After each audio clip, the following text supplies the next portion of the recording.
Broadcasting from the business capital of the world, this is the Podcast Business News Network. Hey, welcome back, everybody. This term applies to those who lead a team. Maybe you own a business, maybe you're a C-suite executive, whatever it may be. If you're responsible for others, organizational maneuverability is key. What is that? How does it pertain to what you're doing as a leader? We're going to learn about that today. He's a gentleman that helps people with this all the time. Coachingforrelevance.com is his company, and this is what he does. He coaches people on leadership. Randy Swaim is back with us. Hey, Randy, how you doing? Good, good. Glad to be here, and hope everybody that's listening is having a wonderful holiday season. So, Yeah, it's good to have you back. I'm glad you had some time to jump on with us today. And how do we define organizational maneuverability? well, the thing on it, and I'll just mention this very quickly, and then what I'll do today is I'll bring out one point that is perhaps a little bit deeper, that gives a little bit of a picture of some ways that leaders need to kind of think about, and very often they don't. But organizational maneuverability, if you think about it, in the current world, in business or in anything else, there are certain things that are aligned with what business has always been. You know, you try to go out and you try to connect with your clients and your prospects and all that kind of stuff, and you go out and make sure that they're taken care of so that they pay you and all that sort of stuff. All that is sort of normal. But what people, kind of forget about a lot is, and the organizational maneuverability is a concept that is trademarked for me out of Washington. But if you think about organizational maneuverability in today's world, with a lot of very different people that have been grown up and raised differently, but also with a lot of factors that come into play in business, in prospects for your clients, and all of that. Guess what? Not everything fits a rote academic superficial concept.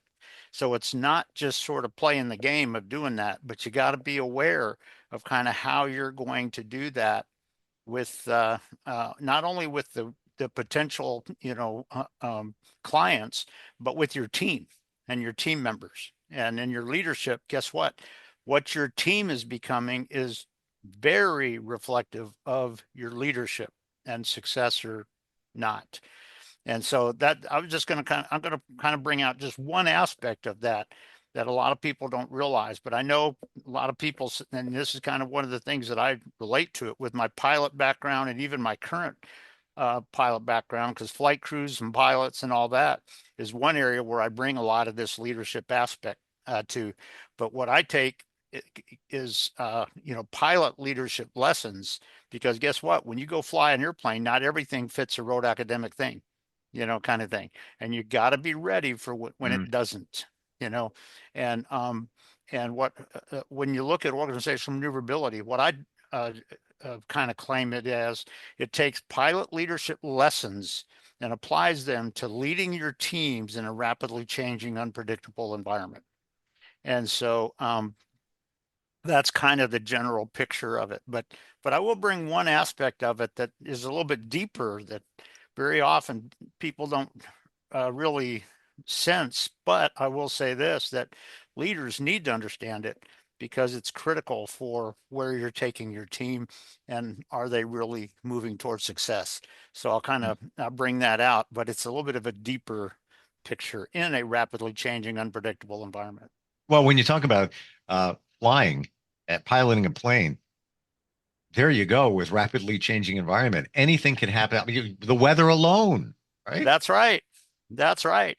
And I'll tell you, there have been a number of times in my pilot career where, guess what? Those things came on the scene, and guess what? That's where I learned a lot of this, rather than just rote academic thing, but the experience of it and seeing it and doing it is very key.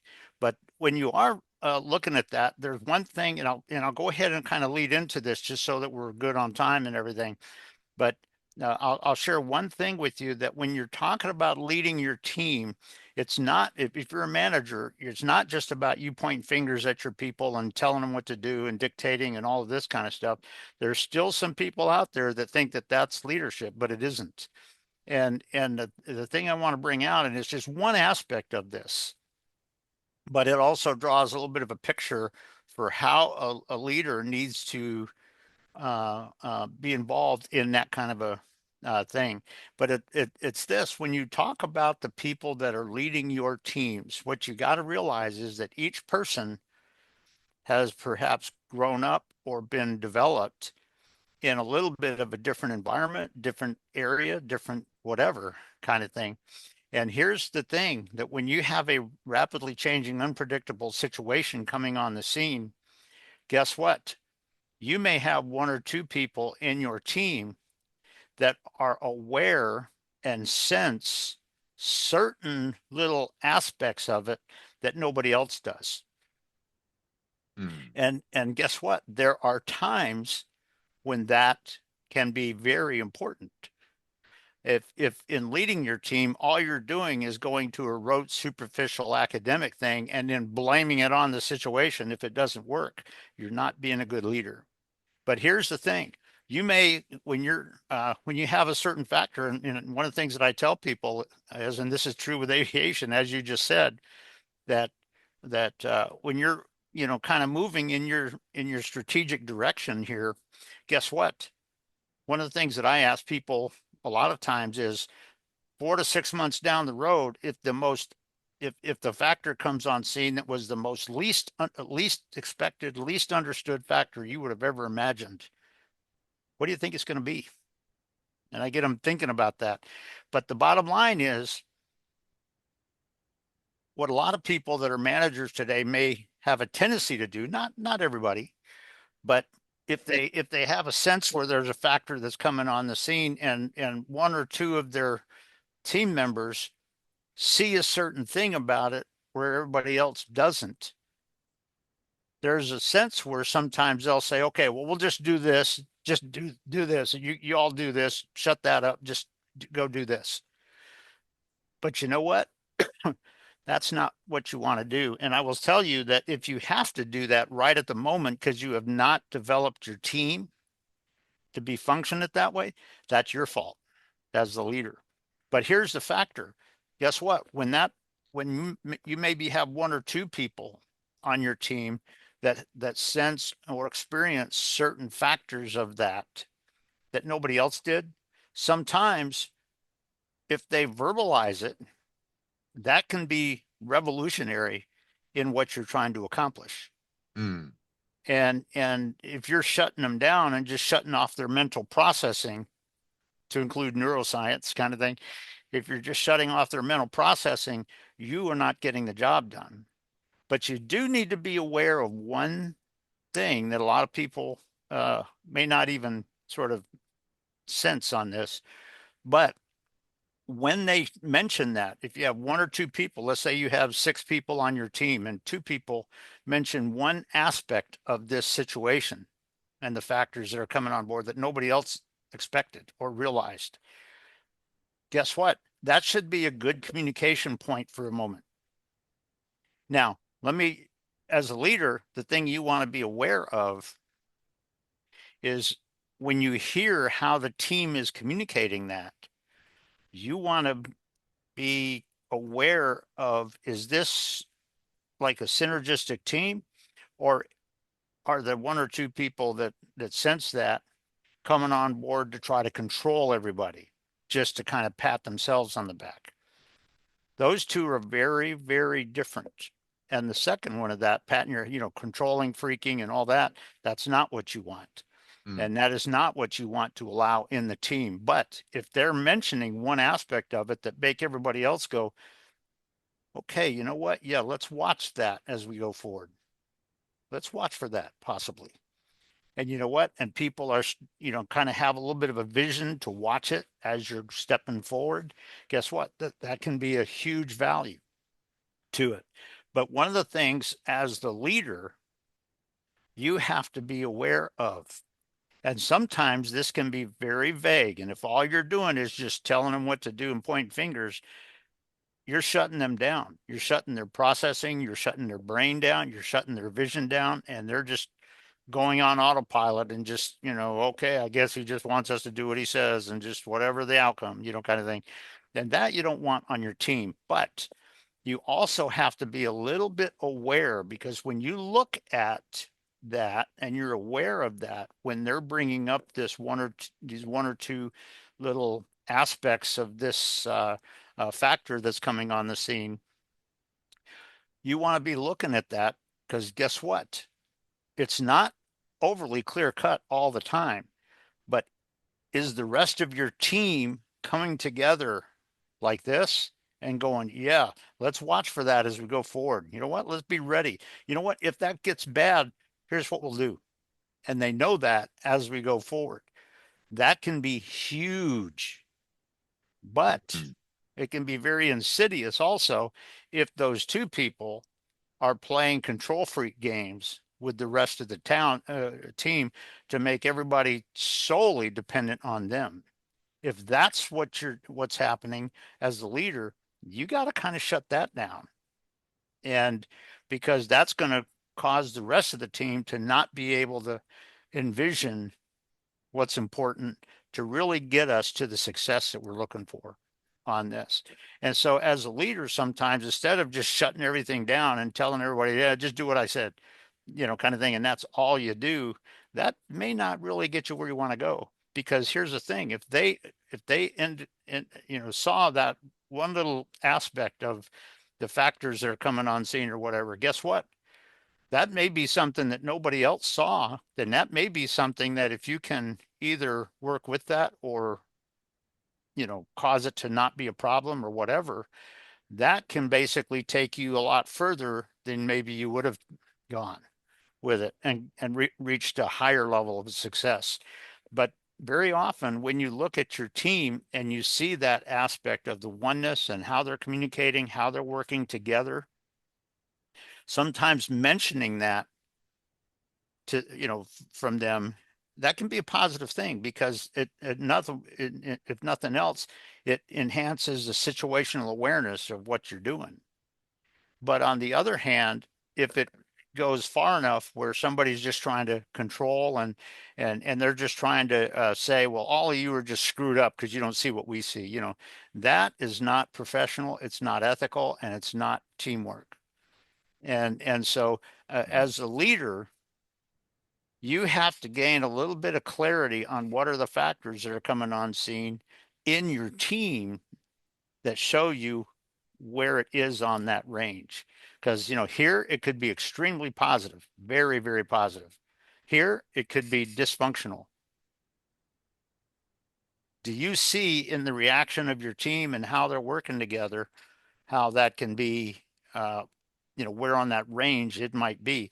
And you know what? In the midst of a circumstance, that can be a little bit of a challenge. But you know what? Sometimes that's what we leaders have to be aware of.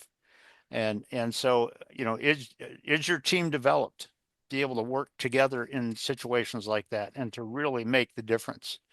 And I just throw it out because it's just one little sense of that aspect of it. Because as we said earlier, organizational maneuverability, guess what? That's when things are coming on scene that you didn't expect. That it's not pure academic, and you got to be ready for that.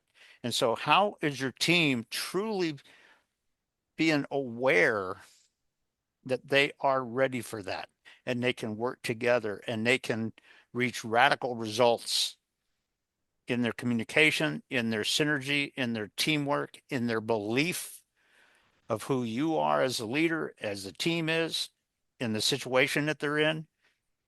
And because let's say if those two people kind of bring up one or two little sensing factors in it, that can make everybody sometimes just change your direction, maybe 1 degree. That's all it takes, possibly. And so it is interesting that when you talk about this concept of organizational maneuverability and you're leading your team in a unpredictable, sometimes rapidly changing, non-educational situation. Um, to what to what level as a leader have you really developed your team to be able to handle that successfully, so that it's not disconnecting them? It's not, one or two people are not playing control freak games, but it comes up in a way that the team really becomes synergistic, not just control freakish, but synergistic given the situation. And the reaction to that, when they, one or two people mention that one factor, everybody else may go, yeah, you know what? And it's this too. Oh yeah, kind of thing. And how you do that. And so it's when you're talking about this aspect and you're talking about situations that are not overly predictable, it's just one aspect of, as a leader, you know, be aware of when some of those conversations happen. Because guess what? If you have one or two people on the team that are aware of a circumstance or a factor or something like that, that the rest of the team was not aware of because they didn't think about it, that can be a huge positive. But how is it happening stepping forward with that? And as a leader, are you aware of that? Have you developed your team to be able to not just collapse under this person's, authority over here or whatever, but to really grow together and become a successful team? If you've been doing that, then that can be a beneficial situation in that. If you can't, what can happen is if you have one or two persons, just with whatever it is, they can have a sense where they just say, well, you know what? Screw it. It's going to be screwed up if we don't do it this way. So everybody, you just got to do it this way. And they start playing control freak games. If you ever see that, you got to stop that, because everybody else may have the other people in your team may have a dramatic, amazing, successful insight on how to reach where they're going, even in the midst of that situation. And so the communication and all that takes place. But when you're a leader, are you aware of what your team's doing, or are you just going with rote academic thoughts? And you got to be aware of some of that, even in the midst of challenging situations. So I throw it out just on that. It's a key aspect about situational awareness as well, and making sure that the situational awareness is a high level and all that. But as a leader, that can be a challenge. You got to be able to look down and have a sense of kind of what that's really doing and how is it doing it, and is that valuable for where we're trying to go. And it's so just something to think about. Hey, Randy, you mentioned something earlier, and it just clicked in my mind. When somebody's leading a team and they're unsure, uh, there's some challenges on their end. They're not disclosing them with the team. Do you think the team energetically is picking up on all of that? They're reading you in many different ways, and you might think, they don't know anything. We'll figure this all out. Yeah, but Yeah. they know. But they know. Well, but you know what? With what you're saying, that can be another aspect of this kind of mindset, because guess what? There's something called nonverbal communication. And you know what? When you come up with something, as you just implied, even as the leader, if you come up with something and it's not being communicated, chances are it's being communicated non-verbally. Mm, And the problem is they don't know what it's about. yeah. And so what they're saying is he's not communicating to us. He doesn't believe in us. Oh boy, why are we doing this? Kind of thing and stuff like that. And so there's just a lot of aspects about what you said there, which can be aligned with this, and it doesn't mean you have to tell the people everything that you kind of struggle with or whatever. No, but you know what? Communicate in such a way that they know. And you know what? When you communicate it in such a way that they have clarity on kind of where this is going and what we're trying to accomplish, and you know what? This is how we can get there. And there's times where you may step aside, and there's times where when it's really catastrophic, you got to be out in front of them and saying, "Hey guys, let's go this way. Let's face it." There are times when you got to do that. But you know what? There's other times where you can compliment them and commend them on what they're doing because they work together and came up with some amazing things. And maybe one or two people had insights on something and another person had an insight on something. But you know what? They worked together in such a way that it reached dramatic and radical success.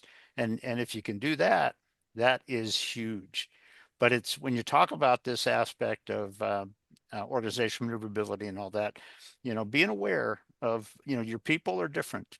And you know what? Some of them may have insights because they've been in a situation before that relates to this. But you know what? They may have been in a situation before that went bad because of the people that were involved in it at the time. Maybe. And so if they come in and badmouth everybody, that may put you aside and that may shut everything down. But it's just something to think about when you're talking about those kind of situations, somewhat related to organizational maneuverability. But as a leader, how do you do that? Are you aware of when you have people? Because your people are going to be having slightly different insights sometimes on a given situation. And you know what? That can be a good thing because not everything's academic. Got about a minute left. Curious Okay. about this question. Do you think it's a leadership kiss of death when something major is going on within the company and you're, as a leader, you're starting to detect that they know, I have a hint of something going on here, but you haven't addressed it. You haven't spoken to them, haven't come clean, if you will. Uh, is that the moment where you start losing In your short, team's in faith? short, in short, I would say yes, because here's the thing. If you know that this is starting to go bad Yep. and you know your people are going to kind of feel it, one thing a leader does is comes alongside and has a sense of what they're feeling right now. And how can we, when the situation is unexpected, how can we step forward and how can we be successful? How can we feel good about the journey that we're on? And what's the value of that? And that's one thing that a leader's got to be aware of. If you're just going to kind of stop aside and say, well, screw it, kind of thing.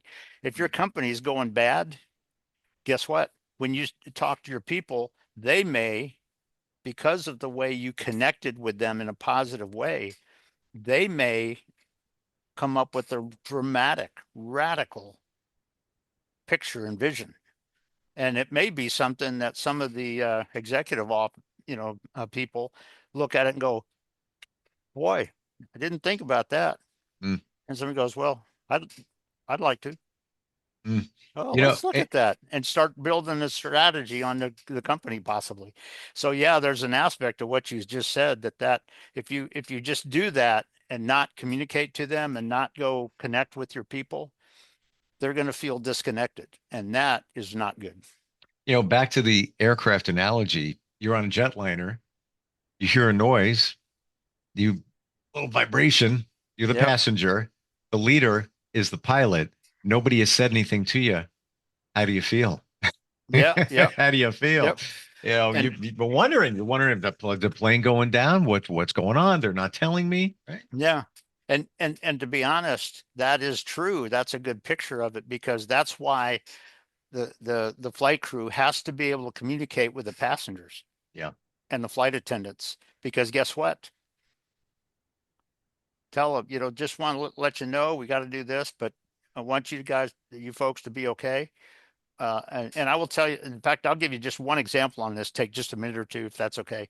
But yeah, I know we're about out of time, but there was one client that was in an airplane that I trained in. And so this was, oh golly gee, probably 12 years ago. But he told me this story. They took off, and what happened was, all the passengers were kind of walking around having fun, drinking a little bit of tea or whatever, kind of thing.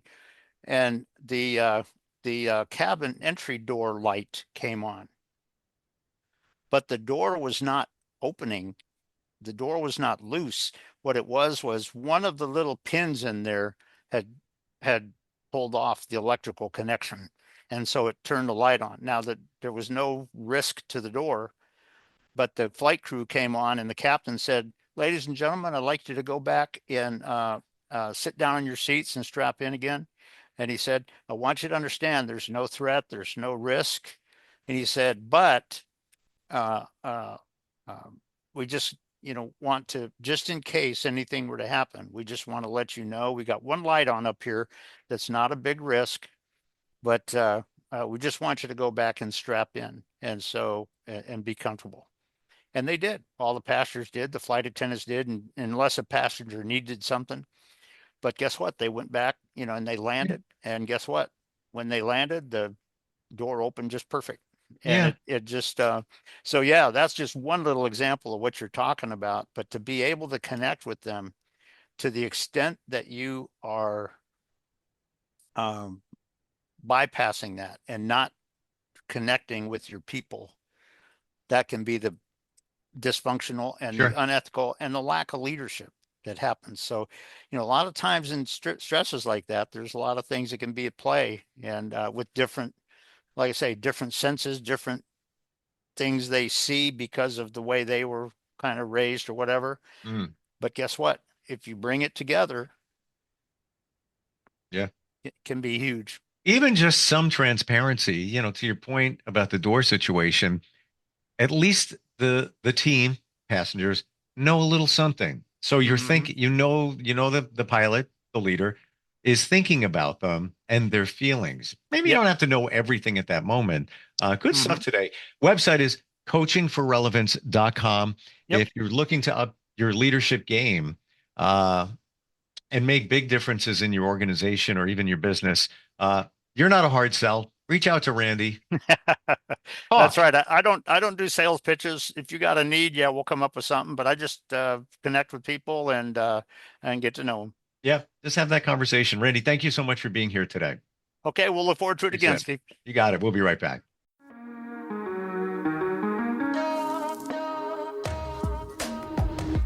Broadcasting from the business capital of the world, this is the Podcast Business News Network.